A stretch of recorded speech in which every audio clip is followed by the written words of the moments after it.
My name is Jake McCollum, and I've been living out of my 2010 Acura TSX for almost 2 years now. 649 days to be exact. This video is specifically for Los Angeles, California though. I've been here for about a month now. I've kind of got a grip on how to live in my car here. We're actually in Venice Beach right now filming this. In this video, I'm gonna be showing y'all, teaching y'all where I sleep, how I take a dump, where I shower, where I eat, how I charge my batteries, where I do laundry, etc. Yeah, so here's a first look of like the inside of my car. I will be doing a car tour in this video. So let's zoom in here on Los Angeles. Obviously, y'all see me over here in Venice Beach. So where do I sleep, okay? I don't suggest living or staying and sleeping in your car like downtown LA. It can be kind of sketchy over there. You're gonna kind of want to go on the outskirts, okay? Even if you have to drive 20 miles sometimes, you know? And let me tell you, LA is a lot different. It's a lot more difficult to live in your car opposed to like living in Texas where it was like super easy for me. Grocery stores, number one, some let you, some don't, you know? There's Ralph's and Vaughn's here in LA. Like local kind of grocery stores, and sometimes I can get away with it and sometimes I get the knock and they're like, you can't be here. But Walmarts, though, on the other hand, are always pretty much 90% of the time, they'll let you stay there. And then, obviously, anywhere that stays open 24 hours is gonna be, like, one of your best bets, okay? Because security and all of that, they're not gonna know whether you're, you know, just there sleeping or, you know, whether you're actually inside. So, yeah, you kind of gotta get creative here in LA. A lot of the other CARLIFE people that I've talked to sleep in, like, residential neighborhoods. You've just gotta watch out for signs that say like overnight parking, no overnight parking, or like 2-hour limit, or like if you park at a pay meter. You've just got to kind of be mindful. You're going to want to get there late, like 10 p.m. and then you're going to wake up early, like 6 a.m. or 7 a.m. to get out of there, to make sure no one sees you. You're going to find yourself almost every night, every other night, searching for a new spot every time. You know, don't only have just 1 or 2 spots here in LA. You really gotta expand and move around a lot, so you know you're kind of incognito. All right, next thing, where do I shower? This is generally where I've been showering right here. It's actually right on the beach. Yeah, I usually come here after skateboarding or running, and I will literally shower just like right here. Welcome to my trunk, guys. This is my shower bag. So after I get done running, skating, or going 3 days without a shower, I grab my shower bag right here, and I'll go in the back of my car and grab my towel. This is my towel. I leave my towel up here because obviously the sun is hitting and it's gonna dry it off. If you keep it in your trunk, it's gonna smell like mildew and smell up the whole entire trunk, okay? So don't do that. And also, these are my shower shorts, okay? I personally don't have a problem showering in public. I just take my underwear off and wear a swimsuit. And yes, I do have like my own like 3-in-1. This is just Old Spice 3-in-1 for hair, showering your body off. It can be embarrassing, you know, to be, you know, showering off your junk and whatnot, but, you know, you just gotta kind of accept what it is and get away with it really quickly and try and not make a scene, you know what I mean? This is the Venice Beach Pier. If you look down this whole entire, the ocean side right here, you can pretty much find showers all the way along this, you know. When I first got here, I was going to truck stops, so I'm typing that in right now. Let me show y'all where I was showering. So I would drive all the way out here in this area because there was a Pilot travel center, and it cost me $15 to take one shower. Granted, they're like the best showers in the world, high pressure, really hot. You get your own bathroom for $15. You can pretty much stay in there for like 2 hours straight.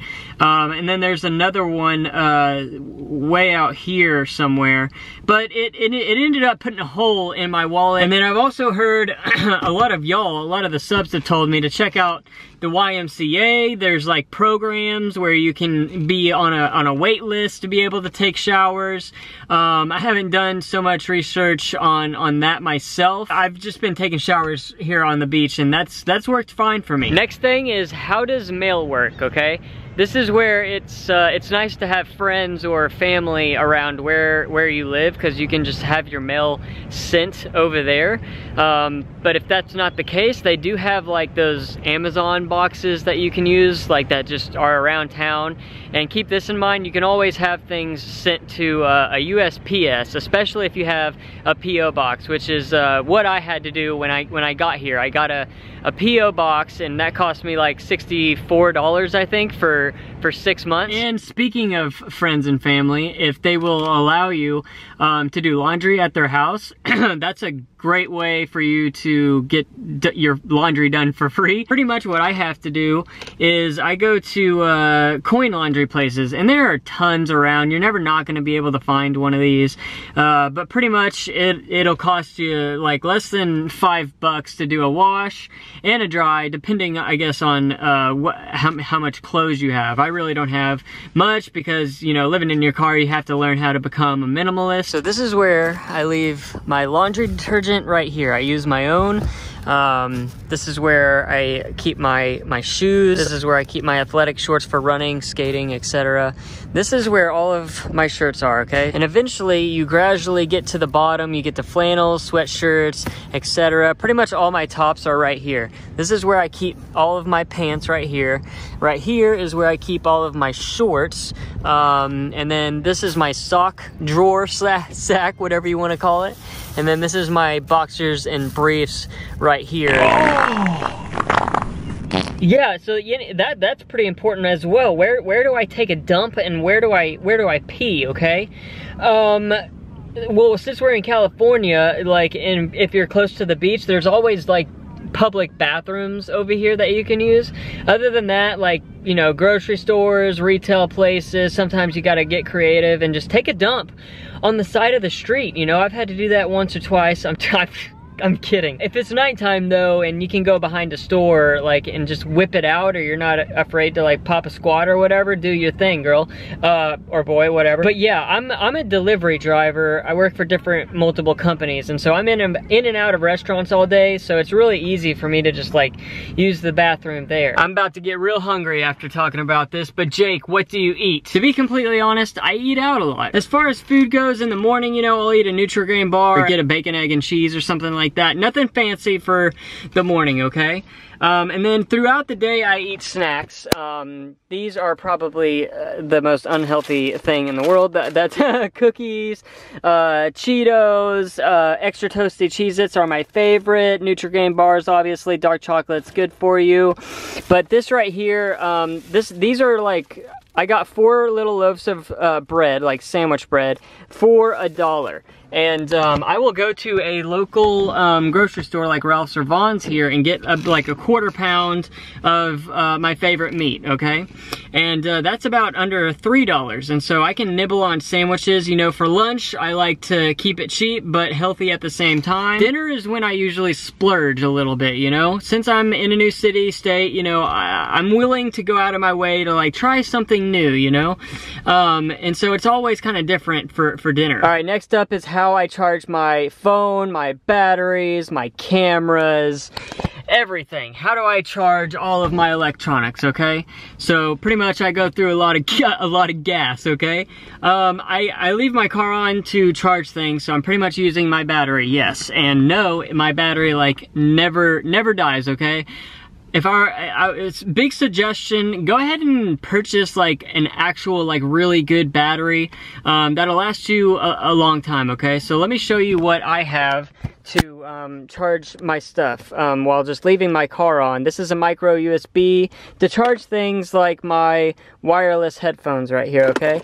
Obviously, if you've got a lot of Apple products or use an iPhone, I have my iPhone cord right here. Obviously, I can't charge any of my stuff while my car is off. So as far as like camera batteries and charging my my laptop, I have this right here. This plugs into my cigarette lighter, but essentially I just plug this in right here.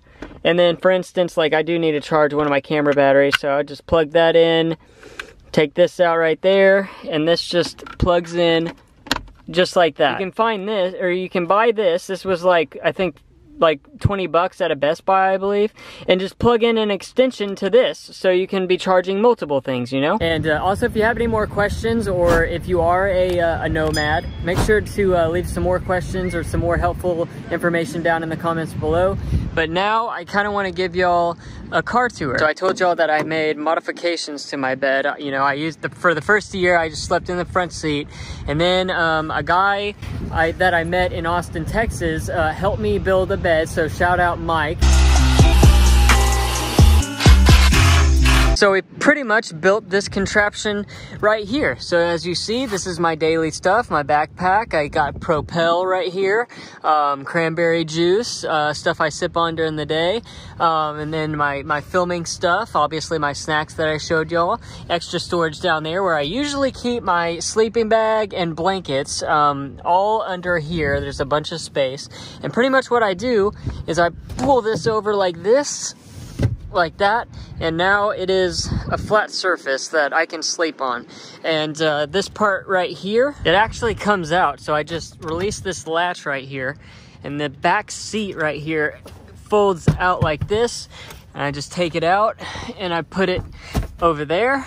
And this is my pillow, which needs a pillowcase, yes I know. And so my feet go inside of here, so I have even more room. Super important when living in your car, never set your bed up at the place that you're sleeping at, because everyone will see you doing it and they'll know you're sleeping there, and that's sketchy. Always make sure to set your bed up somewhere else and then drive to the place that you're gonna sleep. But pretty much once I get to where I'm ready for bed, you know, I'll find a spot to get my bed set up, and so I'll pull out my memory foam. This is actually 2 inches. It's 2 pieces to make a total of 4 inches of memory foam, and I will set it down like this. So pretty much it lays out just like this. I can still open and close my glove box perfectly fine. And then I just use like a thick blanket as like the bed sheet, essentially, because this is way more softer to sleep on top of, and also thicker than just a little bed sheet.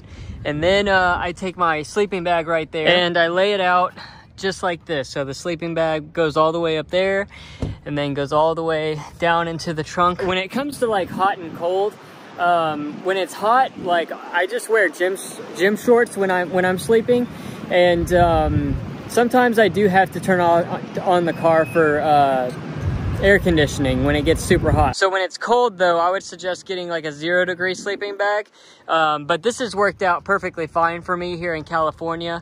I did put a blanket, so there's a blanket actually inside of the sleeping bag. So when I get in, I'm in the sleeping bag, but I'm also covered by this blanket, and that's been keeping me warm. And this is kind of what my bed looks like from the trunk. The rest of my trunk, since we're here, you know, I keep my skateboard right here. I love skateboarding, running, my yoga mat right here. This is my like gym shorts, stuff I sleep in. Like I said, I sleep in gym shorts. And you know, I have tools because I end up having to work on my car a lot. Got my skateboarding helmet. I keep my hats back here, and I also have these right here to jack up my car when I need to. And that is my laundry, my dirty laundry right here. I just did laundry, so I have no like dirty clothes, but pretty much I keep all of my dirty clothes in this. This was like 10 bucks at Walmart, kind of expensive, but I promise if you buy that expensive one, you'll never have to buy another one again. So let's get into the rest of my car. Vital, very vital, always keep water on you no matter how you do it. If you decide to keep a 2-gallon like jug on you of water, smart, you know, you can always refill it, but I do the whole water bottle method, you know. And then this is merch, if you link in description if you want to support your boy. This is also vital, cleaning wipes. Okay, make sure to keep your car clean. This is your home, you know what I mean? Like, you don't want to keep it dirty, especially in the times that we're in right now. What is nearby me in the front seat that I keep close to me at all times? Okay, obviously my camera, sunglasses, bottle of water. So right here I have like a knife for safety. By the way, I would suggest always keeping something, whether it's a knife, a taser, depending on your state, whether you're holding, something like that.